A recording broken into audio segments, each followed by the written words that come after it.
business and sales. Richard's corporate experience afforded him the opportunity to take on struggling teams and turn them into top performers. Richard is known for working with businesses structure to identify communication gaps, roadblocks, and things that impede the effectiveness of teams and individuals. Richard is also a veteran of the United States Army, a professional speaker, as well as a performance business coach and trainer. Richard is also an established author of Expect Great Things to Happen, 5 Core Principles of Highly Effective Professionals. Richard, thank you for joining us today on Let's Talk About It. Thank you. Thank you, William. Thank you for allowing me to be here. So you are in the industry, or you became very successful in the industry that I am in, which is sales, but it's scary for a lot of people to think about sales. People, it's like, I don't want to sell people. I don't want to sell people because they hate rejection. So tell me how you became successful at sales, because I know when I first met you, you told me your story, and it didn't start off all that good, but then you learned from your past mistakes, and you became very successful to the point where you could start your own business, training people and others to become successful. So tell us how you got into the business and why you became successful at it. Oh, absolutely. Thank you. Well, I separated from the Army in 1987. Of course, I'm dating myself here, but I'm great and comfortable with that. And my grandparents were encouraging me to stay in the Army because it was a place where perhaps I could retire. And they were looking after for my good. However, I wasn't college educated. Mm-hmm. And they said, this is a great place to stay, to have a career, and it's safe, if you will, in terms of career. And more importantly, I was a husband and a father, so I had a responsibility. But the military, I'm grateful for it, the time spent there, but it wasn't what I wanted to do. Mm-hmm. And so when I decided to separate from the Army, I had to figure out what was it that I was going to do. And I was going through the want ads, and this was when they were actually in the newspaper back at the time. And I saw this opportunity for sales. And what caught my eye was unlimited income. I'm like, wow, I mean, that sounds good. And then I began to look at the job description. Do you love people? Are you a great communicator? Are you self-motivated? I'm saying yes to all of these things. And that's how I got into the career of sales, because actually it was a default. It was one of those careers that did not require a college education. Right. And so that's how I got into sales. Now, my very first sales job was working for a car dealership in Nashville, Tennessee. The company, or they were selling, Mitsubishis. And I was really excited, but I was really curious on why do we have a showroom full of salespeople, and there was about another 12 of us that was hired. I was wondering, how are we going to have enough product to sell? There's too many people here. So the leader brought us into the conference room, and he said, my job is to motivate you, to pump you up, and to get you excited. He said, I want you to meet, greet, lie, and cheat. Do whatever you need to do, rip off their heads, crap down their throat, and sell the freaking car. And I was in shock. I said, I can meet and greet. Right. But if I have to lie and cheat to win the business, this isn't going to work for me. And nor did this organization work for me. But I was thinking about what my mom, my grandmother, what my mom and dad were saying, Richard, you should have kept your butt in the Army, because if this was sales was going to be like, I was up for a rude awakening. And so I was fortunate enough to leave that company within 30 days. And throughout my career, I was fortunate enough to be connected with some really good mentors who were in sales, and where they did have that charisma, that meet and greet. They had that great personality. But I started to understand that they were really interested in their customers. Mm-hmm. They were very interested in their product. And because of that, they taught me how to be patient and how to focus on what was important to the customer and the client, and move my motives just on the side for the moment, which was to earn money to take care of my family. Mm-hmm. And so it's okay to be motivated financially, but if you're only money motivated, I learned earlier in your career that could create some character flaws if you're not careful. Right. And it's about a balance of intrinsic and extrinsic motivation. I actually talk about that in my book, but it's really important to have that balance. But that's why I got into sales and how it started in the beginning. And I just had the opportunity to get some good training, had some great mentors, and eventually evolved. I spent 30 years in the business of sales. Well, sales is one of those careers where people feel in order to do well at it, you have to have a good personality and you have to have that gregarious personality where people want to buy from you. Can anyone get into sales? Is it something anyone can do? Well, if the person is willing to put forth the work and the effort. I don't want to say what anyone cannot do. If they're willing to put forth the effort, learn the skill and the tools that are necessary to be successful, then I would say yes. Mm-hmm. And if they are disciplined, if they're focused, if they have emotional intelligence, if they incorporating these key principles, then the answer is yes. But if they want to do it in a manipulative way, which does work for people for a short period of time, there's no longevity in that. If they have a low level of understanding themselves or self-awareness, if they are resentful of people or only focusing on what's important to them in terms of their goals and initiatives opposed to the customers or the clients, I think that would be a short career. I meet a lot of salespeople or ex-salespeople, and they don't have the job title of sales, but they do have a job title that sales are required. We call them consultants. We call them agents. Okay. We call them account managers. We call them business development. This is sales, Right. 100%. Right. It just has a different name to it.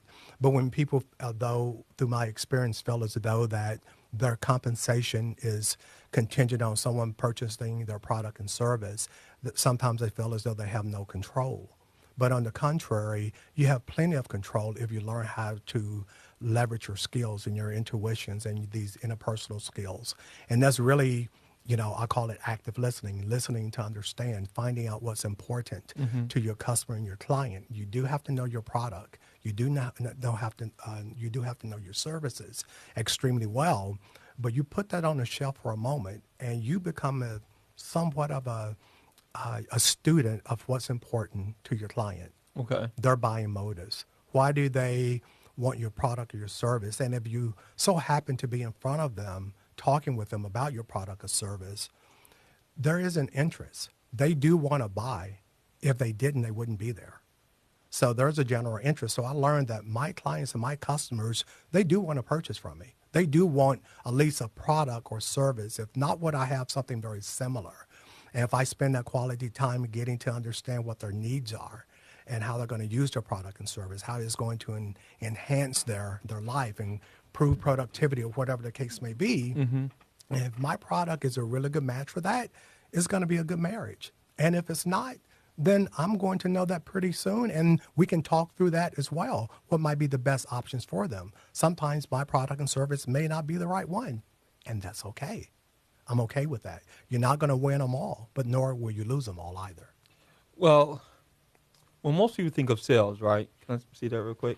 They think of that movie, what was it called? The Wolf of Wall Street? Yes. He was like, sell me this pen.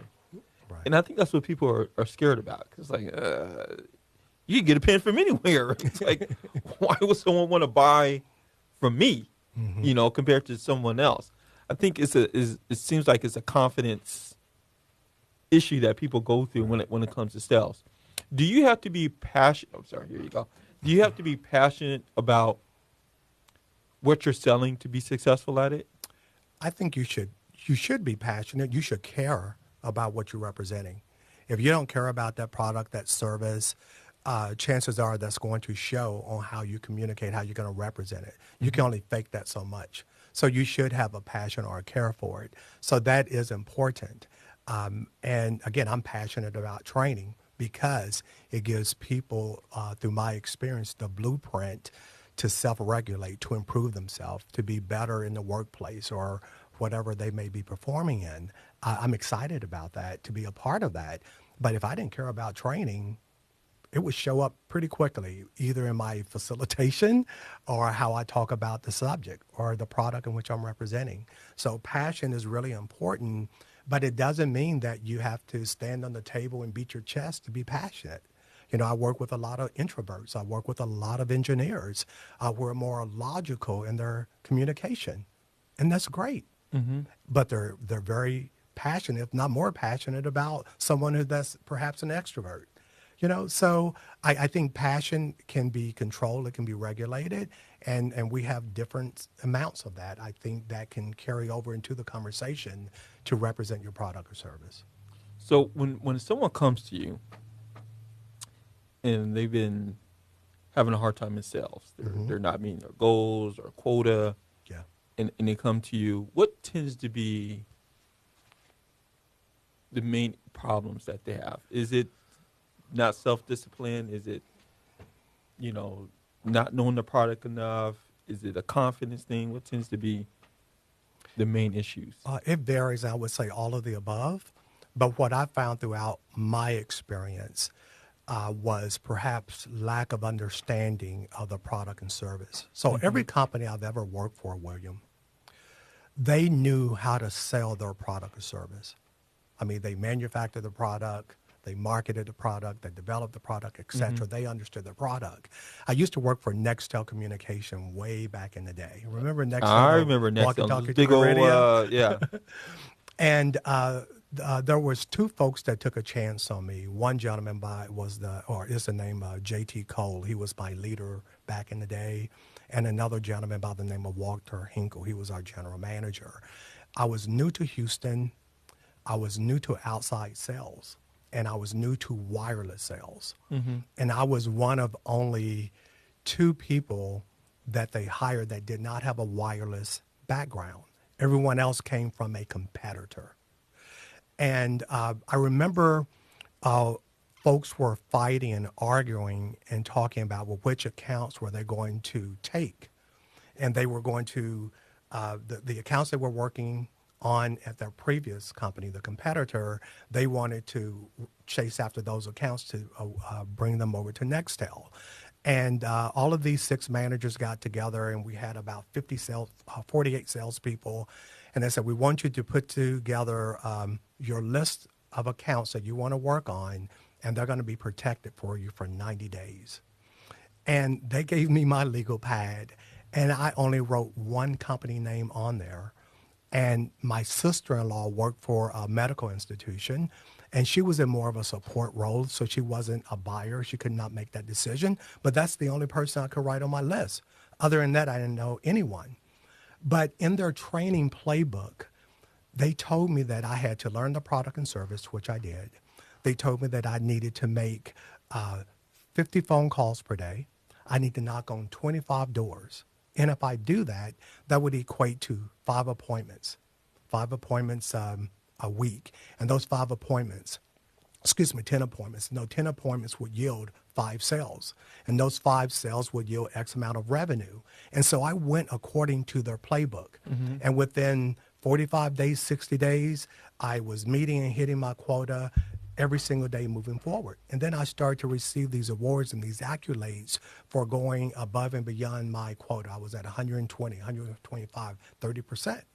And the general manager, he called me, we were having an all-hands meeting, and he called me up front. He said, we want to recognize Richard Marks, for having the average revenue per unit, which was higher than anyone within the company, for meeting exceeding quota every single month, and was new to the industry. So I got this sort of rookie award. And he said, well, please share with us, what is it that you're doing? What is allowing you to be successful?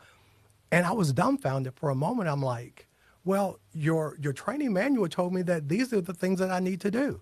And so I did those things. And that created my wave of success.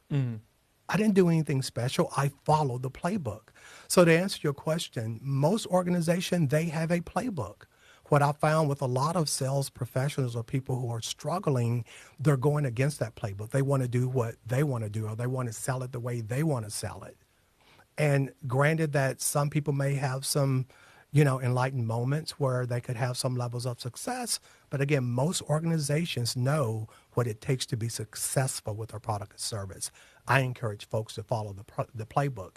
And my excuse was, or would have been, if I failed at my job, if I neglected to meet my sales quota, it wasn't because was what Richard wasn't doing. It was because the company didn't know what the heck they were doing, but they knew what they were doing. Thus, I was successful. I followed the playbook. Okay, so there's no magic wand or skill set, or because I see some people and it's like, man, how are they doing so well? And I see some people like, man, they'll do well and they don't, and it's like, what makes the difference between this person and that person? But it really is just a numbers thing, right? Well, numbers do matter. I have a saying that is called activity equals results. Okay. If you don't have the activity, you're not going to get the results. Okay. And most people, throughout my experience in the professional arena of sales, and I've been around again for a while, when people are failing, often it's because of lack of activity. Now, you can add on some other components. Maybe there's a lack of self-confidence. Well, that's because the activity that they were focusing on maybe didn't yield the results that they were looking for. So it had a major impact on their self-confidence. And so in their mind, they're defeated before they knock on that door or pick up that phone. It's in their voice. They don't have a lot of self-confidence. And so if you're not having success, you have to have a level of persistence. You have to be resilient. No is part of the process. So how does one stay confident when you're calling, you said call 50 people and knock on 25 doors, and you're getting like 45 no's in a day or more? What was that, 50 plus 25? That's 75. So 75 contacts. Yes. So you said at least 10 appointments. So you're getting 65 rejections in a day. How does one stay motivated or confident in what they're selling or what they're doing to move forward?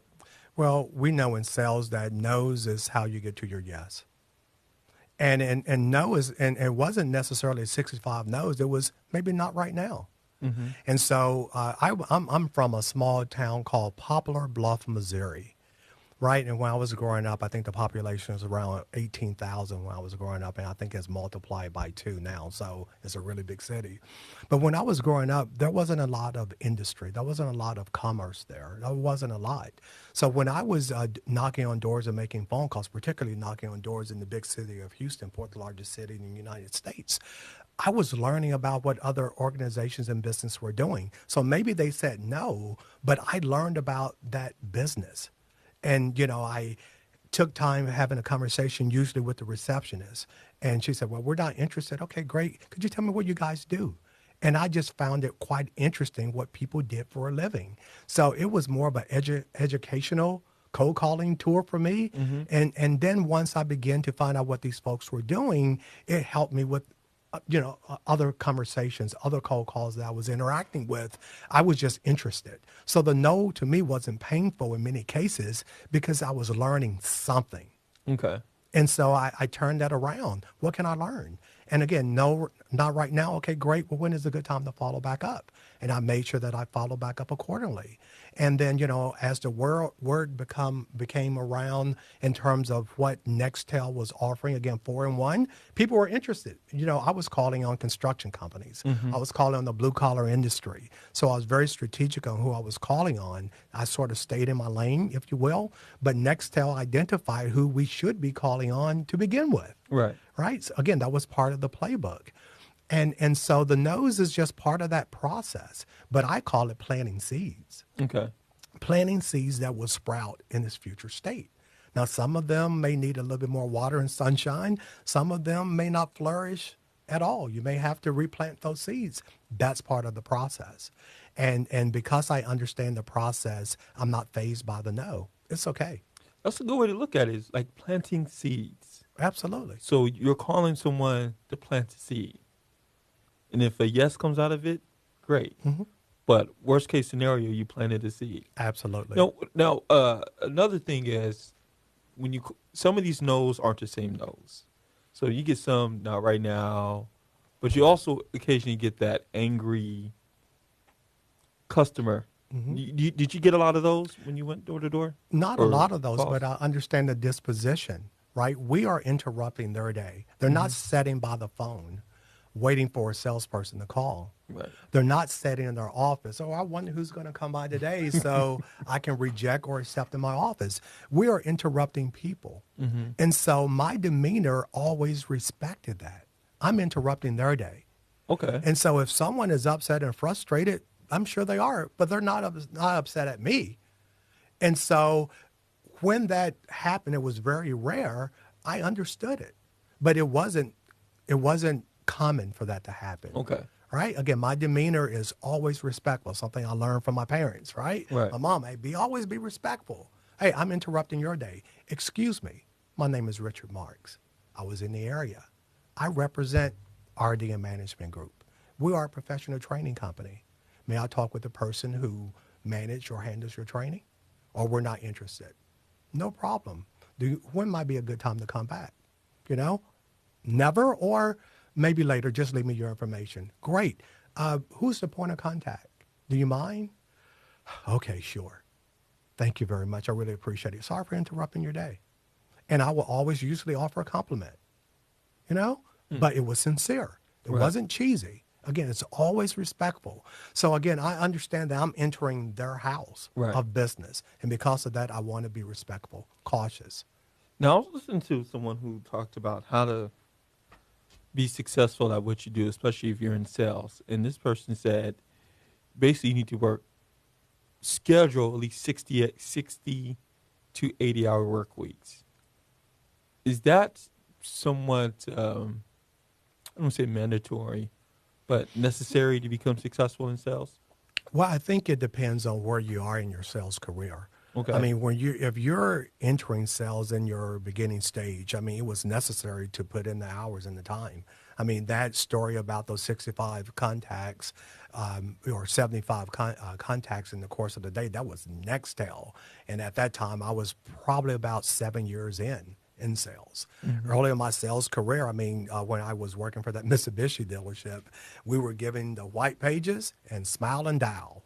And we were just calling all day long. And then when people would, in the evening, when they were, more people would come to the showroom in the evening, I mean, we were just hanging out in the parking lot, you know, trying to interact with the first person that walked up to the, you know, showed an interest who drove in on our parking lot. But activity does equal results. And I think each product that we may represent or service is going to dictate that. You know, for some places, it may be 80, right? The business that I'm in now, no, it doesn't require that. But I'm very strategic on who I'm interacting with. Right. Right? Again, that comes with time, that comes with maturity, that's understanding your marketplace, that's understanding your value. And so as you begin to mature as a sales professional, it becomes less difficult and less challenging. And you don't have to work as hard, you work a lot smart. But in the beginning, you are working your butt off. You're burning 12-hour days at least. And depending on the organization you're working for, again, they're going to tell you what you need to do. If they say you need to make 500 phone calls a day, that's what you need to do to have a chance to be successful. And the people that usually fail, through my experience, they're not putting in the work. It's hard work, you know, but so are the rewards are phenomenal if you're able to get there.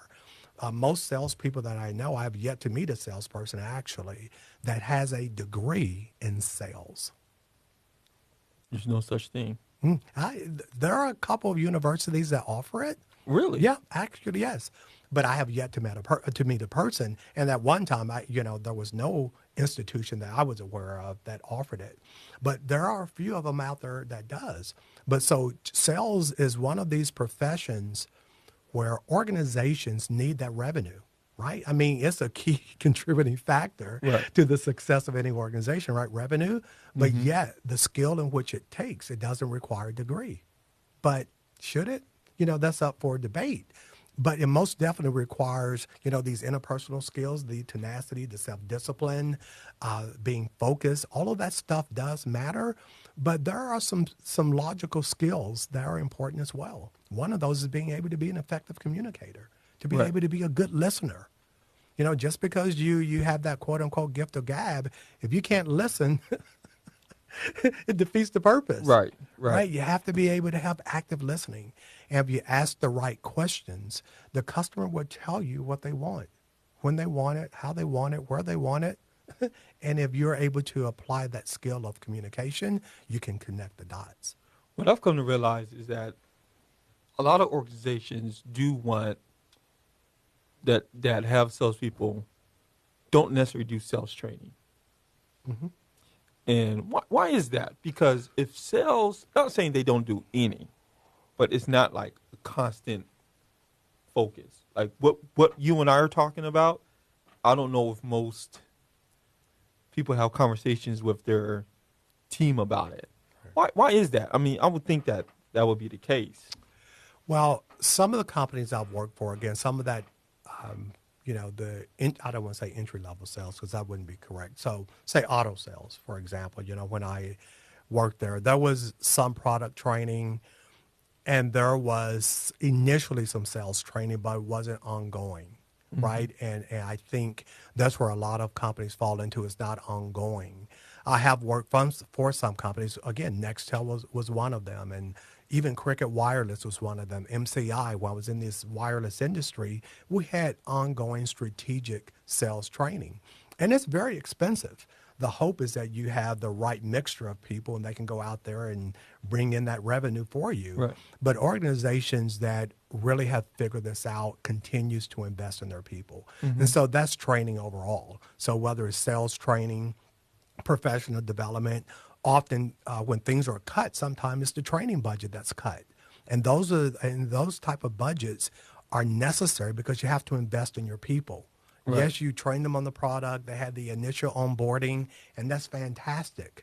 But after a period of time, after a year or two, they need to be refreshed, or they're in a different place than where they were when they first started. And so that ongoing training is really necessary. And in most organizations, it's expensive to train. And the hope is that you have these business professionals that will enroll in some form of self-development training. There are some organizations where they don't necessarily do a lot of training, but they offer reimbursement for individuals investing in themselves. And so if you pass a course, if you take a course on X, Y, or Z, or do some type of professional development, they will reimburse you. But again, those are rare. But some of the larger companies, to my experience, some of the enterprise, they have more ongoing training. Some of the mid sort of tier type businesses, that's an area of opportunity. And that's who I work with mostly, small to medium-sized business, because that's where the need is. Right, right. How has social media played a factor in people doing sales now? Because now you could create a profile and people who are on social media can see you. So does that change the way people sell now? Having a Facebook or Instagram or one of those types of accounts? I think it helps. And please forgive me, all the social media followers who sell on these platforms. Keep it real. Let's talk about it. I think it's a misguided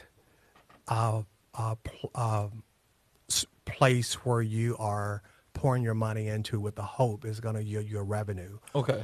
And sometimes, and I'll say this cautiously and respectfully, it also becomes a place where you're just burning cash.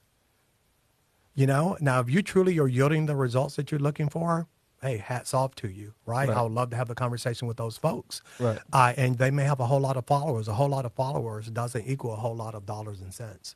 Okay. Right? I mean, it doesn't equate that. Now, social media is necessary. By all means, I'm on social media. It's a way to stay relevant. It's a way to keep people informed of your product and service, what your organization is doing. So it is necessary. But I was more so describing the person that decided they want to sell a product or service, and they say, hey, I'm just going to start pouring money into these social media campaigns to create awareness around my product or service in which they're representing. It's a lazy way of marketing, but it's necessary, but you will burn up a lot of cash. Okay. I know several folks have spent thousands upon dollars on these ads, and the hope is that this is what it's going to yield. This is what I found through my personal experience. Networking is the most effective form of selling. However, it's the longest route. Okay. Networking is building relationships, one interaction at a time. People buy from people who they like, who they trust, who they have a rapport with. This is who we buy from. Now, again, it doesn't mean that we don't buy online. That's a little bit different than the social media play. So I think it's a necessary for awareness. But when I look at my sales now and even in the past, it was these relationships that I have established. I leveraged those relationships. Either they purchased from me and or I got connected through someone that they know who could benefit from my product or service. Okay. Wow. He's hitting on some points here. Again, I welcome feedback, people that are really knocking it out of the park in social media. Again, it happens, right? We hear about those people. Do you know very many of them? Well, okay. It seems like it. I don't know because I don't use social media to sell. And what I'm doing right now, there's stipulations on how we do it. Correct. So, Right. it's not something I do on my own personal social media platforms. But it seems like, because I'm in real estate and I look at Instagram and Facebook, and a lot of people who are on my Instagram and Facebook are in real estate, whether that's lending or brokerage or real estate sales. And it seems like they're posting their successes. I sold this house, I closed on this loan, yada, yada, yada. And it seems like they're successful, but I don't know. Right. Again, Yeah. it has the appearance. That's one of the It has the benefits of appearance, social right. media. It's sexy. It's attractive. When I look at social media, I mean, who isn't doing great? I mean, most people are not posting the negative stuff Right. that's happening in their life or the sales that they lost or they didn't win. They're focusing on all the victories, all the good shiny stuff. Right. Right. So it's a social media campaign that highlights what you are doing, these great things. Now, could they have gotten a lead from social media? Yeah, absolutely. I mean, I do several posts on LinkedIn, but I can count on one hand how many sales I've actually gotten from LinkedIn. Okay. Right? I've paid thousands of dollars and had a great marketing company that promoted my product and services on Instagram. I have a lot more followers than I ever had ever. But ask me, what did that yield in dollars and cents? I help you, zero. Right? So it looks great. If you go to my Instagram, it's sexy. Oh my God, this guy must be knocking it out of the park. Right. Where I have had my success with these individuals' relationships that I've just shared with you, networking. Now, I do a lot of networking. I'm always involved in my chamber events, my diversity councils.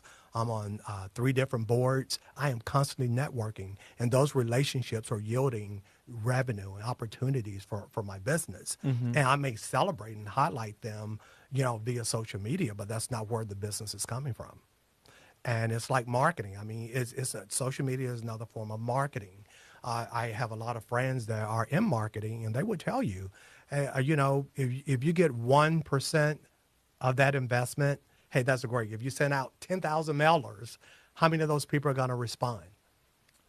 I mean, maybe 5. All right. Yeah. Social media is no different, right? The numbers are still very similar. It's marketing. And it's an easier way to reach a lot more people, to gather a lot more followers. But how many people are you actually selling to? So what you're saying is all that glitter ain't gold. Absolutely not. Okay. It is not. And I think I welcome. I know we're doing Facebook Live, and if folks are having this level of success via their social media branding and awareness, hey, I love to hear it. I'm okay being wrong. Right. I'm okay with that. I just don't know anyone who is knocking out of the park and their focus is on social media exclusively. Not one person. And I do have real estate agents as friends that are on social media. And I just had dinner with one of them on Friday, but that's not where their success is coming from, right? I mean, you have to put yourself out there via social media. I mean, that you have to do. You have to show your homes on social media. And it's great to celebrate your successes, absolutely. but that's not where they're winning the business. Mm-hmm. That's just where it's been highlighted. Who, besides yourself, who has been the most successful? You don't have to give a name. Who has been the most successful salesperson in your personal life that you've worked with, other than yourself? Because I know you the man with this. But who have you seen use that? Yeah. That's it. Right. Well, I think earlier we were mentioning, we mentioned someone that we both know, Ron Garnett. Yes. Right. Ron is he's a successful salesperson. I don't know him, Mm-hmm. but I remember he would put on these diversity contracting meetings, and I've Yes. been to a couple times, and I liked him when I met him. I thought he was a really nice guy, but I don't. He's someone I want to get to know. Yeah. Well, Ron has a background in sales, strategic sales. Okay. There's another gentleman, I will call him his name is Joel Padrell. Actually, perhaps the most successful person that I know. He was my neighbor back in Houston, Texas, and he sold for IBM. And the time that I met him, IBM had decided that they needed to part ways. And in my mind, I couldn't understand it because Joel and I would sit outside on the front yard, and we would actually talk about sales. I mean, we were talking about sales training. Back in the day, Xerox, IBM, they had flagship training. I mean, they had training that people modeled because it was so deep and wide in terms of their depths and understanding. He came from that school of IBM. And at that time, I was working for Nextel, and I just got a promotion to run the San Antonio market. I had to build my team. And a part of me wanted to ask Joel to relocate from Houston to come to me to San Diego, but he was about 15 years my senior. And I'm thinking, how could I ask this guy to do this? And but I did. I asked him, like, would you be interested? And he said, absolutely. Wow. And it really helped me in a variety of different ways. It matured me as a leader because being able to manage someone like Mr. Padrell, again, that was a great opportunity. I learned from him every single day. In addition to that, he has just a tremendous set of selling skills. He was a great listener. He was a great communicator. He was great in putting that puzzle together. And not only did he meet or exceed his quota, his goal was to meet his quota. If you had a 30-day quota, his goal was to meet the quota within 2 weeks. And he would? Oh, absolutely. 2 to 3 weeks, he would be there, right? And I learned how to do that because in my business of sales where I came from, that last week of the month is when all the sales numbers are coming in. I'm like, wait a minute, what's up with this picture, right? And what I found that our work ethic increased, that second, that third, that fourth week. And so now we're bringing in the revenue. So I learned to work just as hard that first day, right? Starting the month and that second day, that first week. And my goal was to meet my sales goal by the third week of the month. That was my goal. Sometime I accomplished that. Sometimes I didn't, but I always met or exceeded my quota. Was that everybody on the team? No, absolutely not. It's a discipline, right? I had the opportunity, especially during my Nextel days, because I was having this level of success and notoriety. People would say, well, Richard, can I ride with you? Let me go out in the field with you. Share with me what you're doing. I say, are you sure that's what you want to do? Let me tell you what that entails, right? This is what time I start. This is what time I finish. This is what my lunch looks like. My lunch is literally driving through, picking up a quick sandwich, going to the next appointment. I did not have these 1 or 2 hour lunches, hanging out, spending more money than what I made that day. I had a family. I had responsibilities. And interesting enough, in my beginning career with Nextel, my family and I was also living with my mother-in-law. Now, mom and daughters have strange relationships sometimes, right? Speak about it. And because of those relationships, my wife was telling me, Richard, you need to get me the heck out of here, right? Both of us have just separated from the military. We relocated from Hawaii to Houston. I finally landed this job, but I needed to get my wife and children out of my mother's-in-law house. And that I appreciate her taking care of us, Right. but that pressure was on me. And in all transparency, William, I was afraid to fail. So I have fear. My fear of failure it didn't stifle me where I couldn't do my job. My fear of failure was staying in my mother's-in-law house. Yeah, different motivation. Oh, absolutely. And and a fear of being on what they call a PIP, performance improvement plan. Right. And in our industry, if a salesperson did not meet their sales objective 3 months in a row, they was on a PIP. And every person that I met that was on a PIP ended up being terminated from the company because PIP was so infused with activity. If you didn't have those disciplines, and so when they put those disciplines in that PIP, if you wasn't practicing that in the beginning of your career, it's already too late. You're toast. And the PIP was literally a day by day. If you didn't have those phone calls that day, if you didn't have those appointments that day, you could literally lose your job that day. Wow. And it was a 30-day PIP. This is with Nextel? Absolutely. So, okay, my other question was this, because on this show, we talk about the careers you choose, and the two most important decisions you can make in life is the career you choose and the person you marry. There's obviously other important decisions you make, but these dominate the course of your day. You work most of the day, and then the other portion of the day you're with your family. When you're out there working a sales job, working many hours, how does that work with spending time with your family? Because you're not working 8-hour days, especially in the beginning. You're working 12-hour days.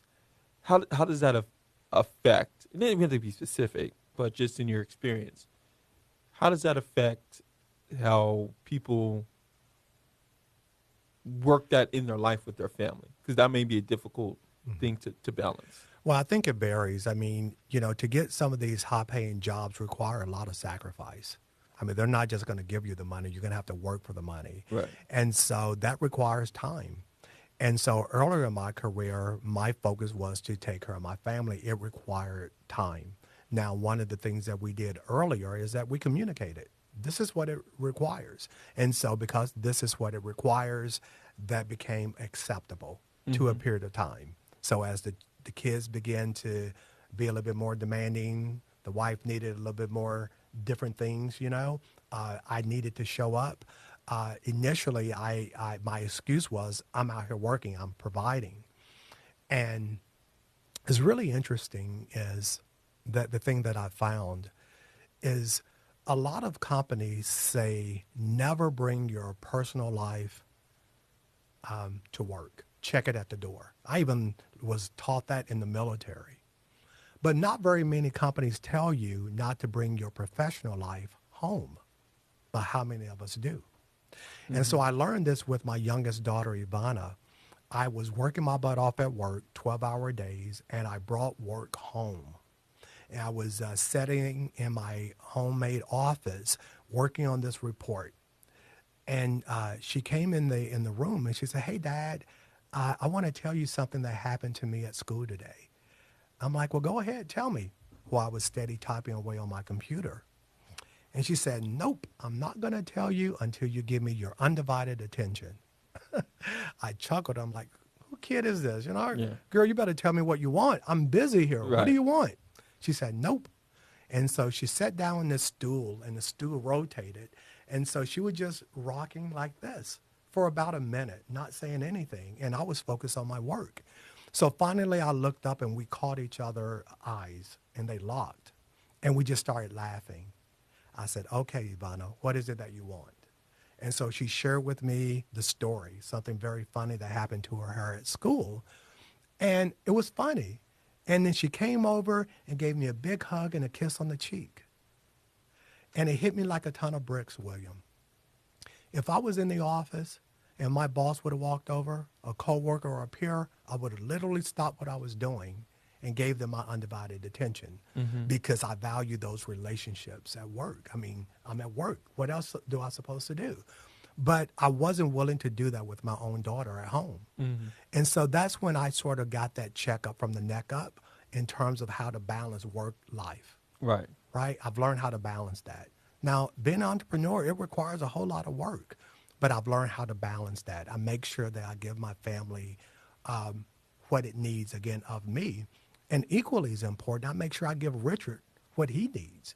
I have to take care of me as well. If I'm there for family, if I'm there for my clients and customers and not taking care of Richard, I'm still out of balance. Right. I also have to spend time spiritually. I have to feed that inner person, right? If I don't do that, I'm out of balance. Right. And so I really try to constantly work on improving the inner person and also provide the necessities that the people that I most care about need as well. Again, easier said than done, but I have to do that. And I try to do that and have an instinct or hear the cry of those closest to me and respond before it becomes an issue. Usually our family members, they let us know what we need or what they need when they need it. And it's up to us to respond. Now, we can cover it up and say, I'm busy, I'm the provider, and that was my rationale. Right. That is not sustainable. He's hitting on it. I told you to go back quick. It's almost 7:50, Wow. and we have Deborah, Evelyn, Thomas, Shanisha, Ivan. Thank you guys all for watching. Man, we gotta have you back on for part 2 and 3 and 6 and all that. Okay, but let's get into your book because Sure. you brought your book with us. So tell us about the title, how it came about, and what you want your readers to get through it, from it. Expect great things to happen. Just those words resonate well with me. I was 2 years into being self-employed entrepreneur, and I wasn't worried about sales because sales is the arena that I came from. And I was fortunate enough to leave corporate America. I had a really good package that allowed me to invest in my business, did not have to take out a loan, but my cost of living didn't change. And so month after month, I'm pouring money into business. I'm taking care of my financial responsibilities, but sales wasn't coming as fast as I would like. And I remember upstairs in my bedroom, and it was overlooking the mountains in Escondido, and I realized how much money I had in my bank account. And it was depleting quickly, very rapidly. And I'm like, God, what am I going to do? I could go back to corporate America. And the more I said to myself, William, I could go back to corporate America, the more things wasn't working out. It was like I almost gave myself an excuse to fail. So I sort of took that off the table. And I was looking in the mountains, and tears became just start falling from my eyes because I just didn't know what else to do. And the Lord said, Richard, everything is going to be all right. I've always taken care of you. This is no different. And I was listening often to tune into Joel Osteen, and he was talking about what do we expect? I mean, what is our level of expectancy? Am I expecting failure? Am I expecting people to say no, especially in the arena of sales? We typically get what we expect. So this became my mantra. This became my affirmation. Expect, what do I'm expecting? Great things to happen. Now, that happens with action. You just can't expect them to do nothing. Right. But that has become my brand. So much so, it's my mantra. So on my website, my bracelet, and by the way, I brought you a couple as well. Oh, cool. It's expecting great things to happen. That's an attitude. Okay. And if I begin to think less than, if I'm, just have so much stress and anxiety, or a customer said no, or I'm not having a good moment, I can just grab the bracelet, pop myself, and pull myself out of that negative mindset. No, hey, this is just part of the process. So expect great things to happen is an attitude. It's the glass half full versus the glass half empty. It's about being an optimist, not a pessimist, right? I expect great things to happen, even in the difficult moments. Things are always going to work out to my favor. How do I know that? Because they always have. I have history with God, and he's always worked things out. Now, question for you. It says 5 core principles Hmm. of highly effective business professionals. Yes. Are those 5 core principles things that people have to read in the book, or are we able to know what those 5 core I would principles tell are? you now. Actually, you mentioned 4 of them. So when you was going over my bio, you Mm-hmm. mentioned self confidence, Right. you mentioned self discipline, Uh-huh. you mentioned emotional intelligence, and you mentioned motivation. Right. Those are 4 of the 5 principles, Okay. and the other principle is self awareness. Right. Self-awareness. And so I take those 5 principles and I break them down in a digestible way and apply them to practical application. So when I begin to do the research for my business, do the research even for my book, my initial focus was athletes. And top athletes and top business professionals have these same 4 core principles. Okay. Self-confidence, right? You're an athlete, got to have that confidence, that belief in yourself. Yes, sir. You have to have some self-discipline. Go in that gym, Mm-hmm. go and put in that work. If you don't put in the work, you're not going to get the results. You're going to have a level of emotional intelligence, how to articulate yourself, how to know how to read a room, know your value, know your worth, and you have to have that motivation. What I found with successful business people, they have those same core characteristics. They're synonymous with one another. The self-awareness comes in because as I focus on leaders, leaders have an impact on other people, right? Directly, indirectly. Leaders get things done through other people. I've come across leaders with good intentions, but their impact was counterproductive. And I used to think that they were just bad leaders or just bad people.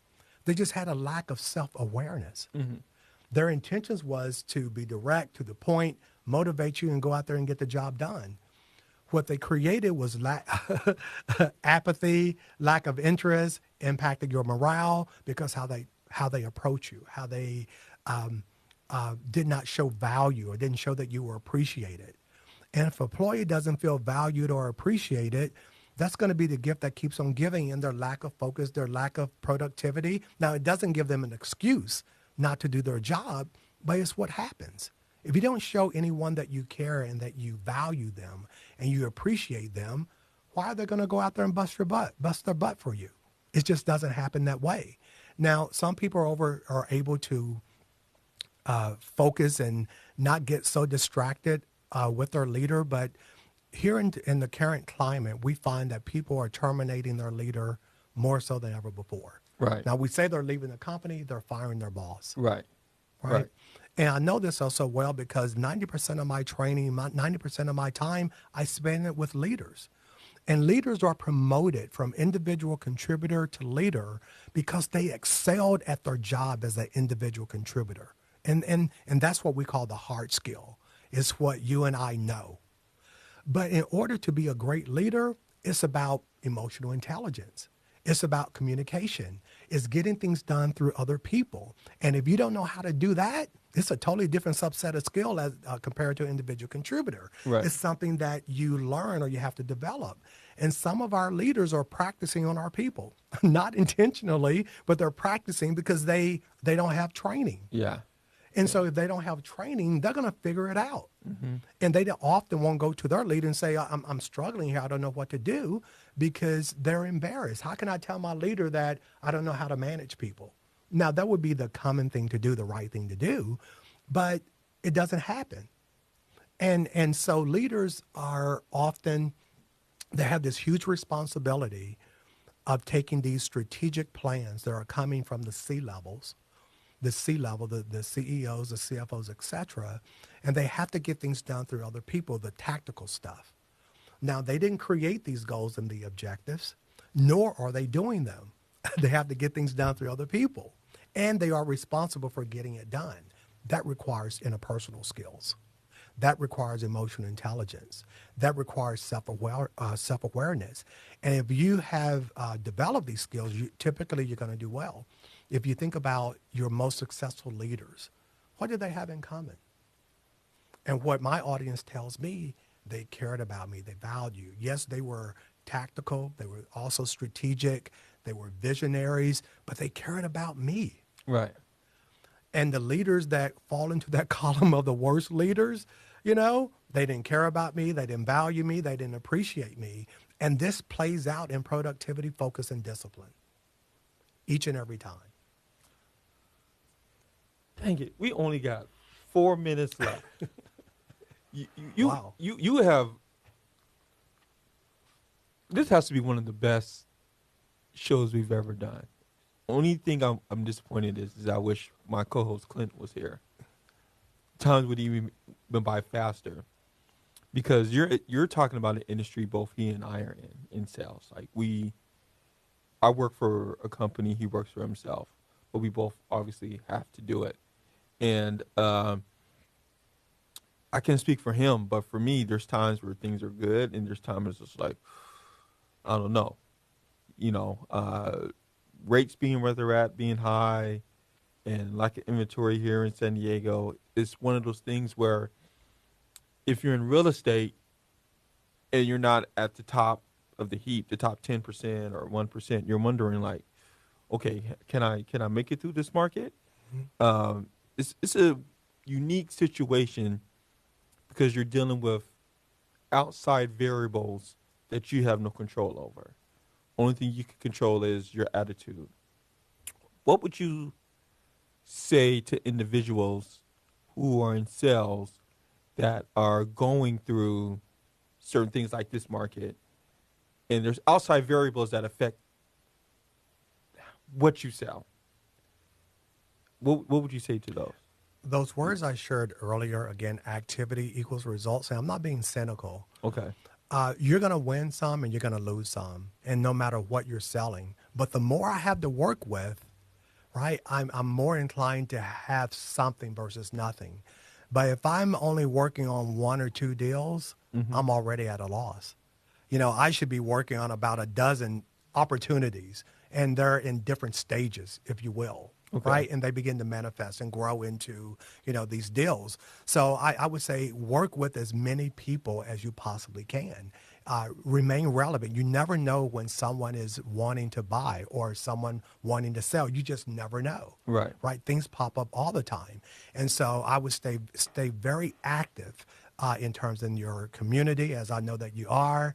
Stay relevant, be purposeful in terms of networking. I'm having a launch party that I'm inviting you to. I sent you the invite a little bit earlier. I will be there. One of my friends, her name is Kalinka. I've known her for about 5 years.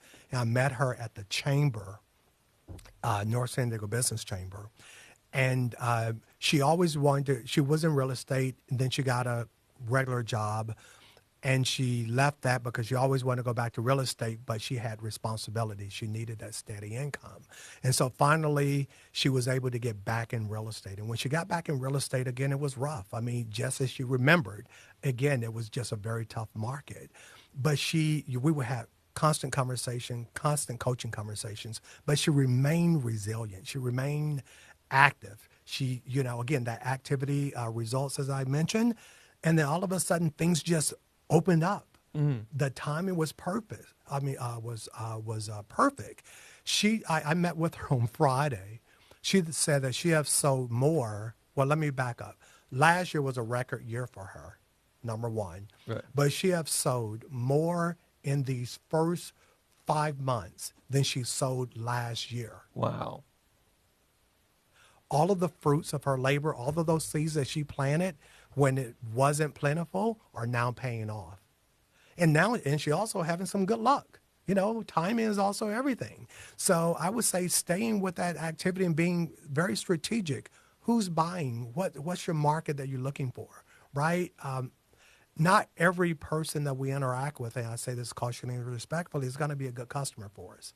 I found that sometimes I was just nice because I care about people, but that wasn't my customer. So I can be nice. I can take on respectfully a charity case or volunteer here and volunteer there. That's great. And I will continue to do that. But that's not where I'm going to get my revenue from. I need to spend time over here.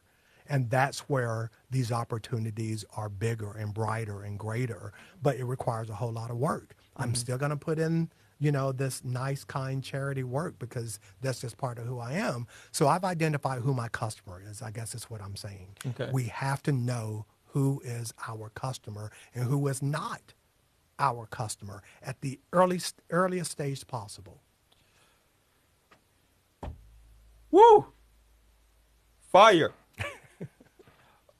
We did go a little overtime, but for those who maybe want to get connected with you, do business with you, coaching, all the different things you can do, where can they find you? I am easy. I prefer talking with people. My telephone number is 619-408-8567. That's the best way to reach me. Call me. My name is Richard.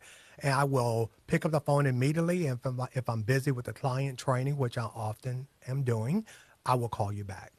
That's the best way to reach me. My email address is richard@rdmmanagementgroup.com. So email me or call me. I'm on LinkedIn. You can find me there. That's my preferred way to interact. I'm on Facebook and Instagram, but LinkedIn is where my customers and clients really are. Okay. Yeah. And if they want to buy the book, where can they go buy the book? Well, on the 17th is when the book officially launches, so they can actually go get it on Amazon. However, I'm doing pre-orders, and on the pre-orders, when I receive my book of inventory, which should be in about a week and a half, I will autograph each book, so you can actually go to my website. Again, that's rdmmanagementgroup.com. You will see bookstore. Go to the bookstore, and you can place your order right there. So you will get the book, an autographed copy of the book. You will get a bookmarker and the bracelet. Expect great things to happen. And listen, ladies and gentlemen, it's very easy to do. I went ahead and went to the website, did the exact same thing. It took like that. I've ordered some books online. You got to do this. His is super simple, straight to the point. Richard, I can't thank you enough for doing the show. It is life-changing. Well, thank you. Thank you for the opportunity. Also, again, thank you for buying my book. I mean, you and I met several years ago, and we've just stayed in contact. Again, it's networking. Yes. And you just never know when things are going to come together. Again, networking is the longest route, but it's the best because you build these sustainable relationships. We're forever connected now, brother. I appreciate you. Appreciate you coming by. And like my guy says, Roosevelt Williams III, your network is your net worth. We'll see you guys same time, same place next week. Until then, we out. Peace. Let's talk about it. All right. Thank you.